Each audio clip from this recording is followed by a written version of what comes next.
Hi, it's me, Sherry Lumboy ng RWGF Philippines. Good afternoon po sa inyong lahat. Ayan, meron po tayong bisita dito sa farm from Bicol. Ayan, Naga.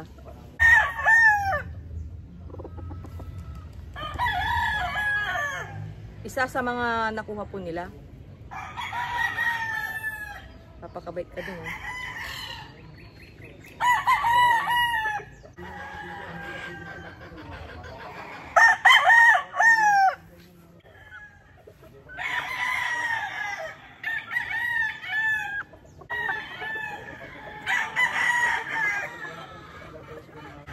At syempre, nirigaluan po natin sila dahil pang ilang balik na po nila dito at sobrang layo po ng pinanggalingan nila. Ayan, imagine po, 12 hours po ang drive nila bago ang 12 hours daw po ang biyahe bago po makarating dito sa aming farm. Kaya po ilang beses na rin pong nakaulit o nakabalik din po si Sir sa atin. Kaya po nirigaluan ko po sila. Ayan. Ginamit po namin, hen na po ito. Ayan. Thank you po ulit. Maraming salamat po ulit sa inyong tiwala. Ayan, good luck po ulit sa inyong breeding.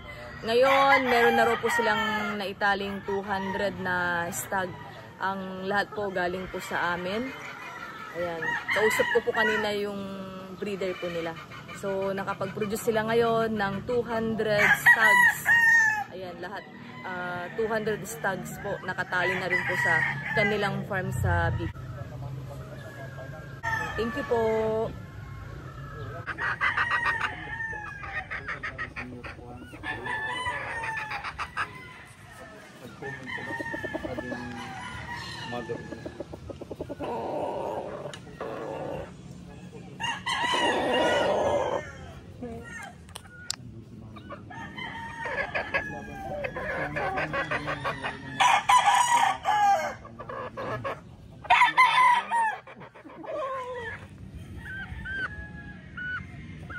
Ayan, pinapanood po nila yung kanilang laban sa Pasay.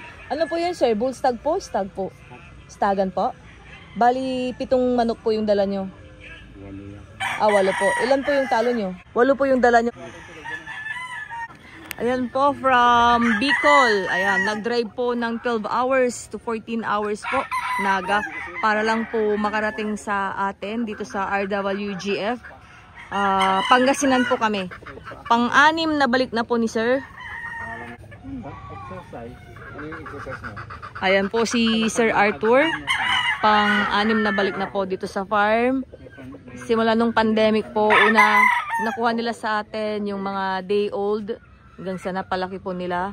Tapos may nakuha silang Henny, Boston, Mule Tray, Melsin. Tapos ngayon po bumabalik po sila para ito po, kumuha po ulit sila ng mga materyales. Si Sir Ron, thank you Sir Ron. Ang masipag nilang pamangkin. Ayan, tsaka si Sir, father ni Sir Ron. Shout out kay Ma'am, tapos kay Kuya Tito, breeder nila. Meron na silang na-produce na 200 stags, early bird. Ayan, nakatali na. So, galing daw sa amin lahat yung mga na-produce nilang yun. Yung mga nakalaban yung matindi po yung nakalaban yung Dikilim, Arman Santos. Sino ba yung mga Don Robert dahil sa Pasay? Isa lang talo nila. Pinakita nga ni Sir Ron yung mga bitaw kanina, pinakita nyo. Ayan, naglaban po sila sa Pasay.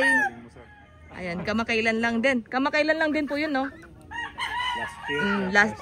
Naglaban din po sila sa Pasay last year. Naimbitahan po si Sir Arthur na 8. 8 ang dala nilang stags. So 8 stags po yung mga nilaban po nila. 8 stags. Isa po ang talo nila. Ayan.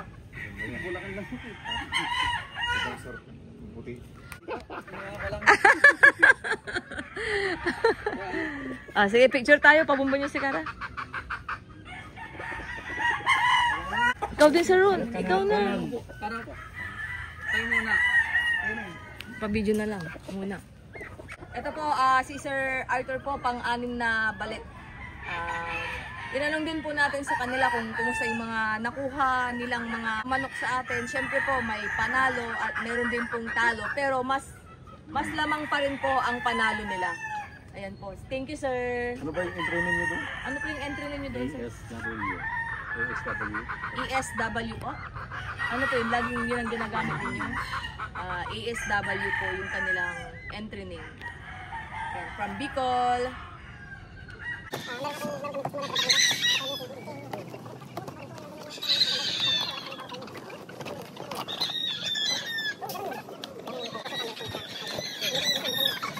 Hi sir, kaway-kaway po.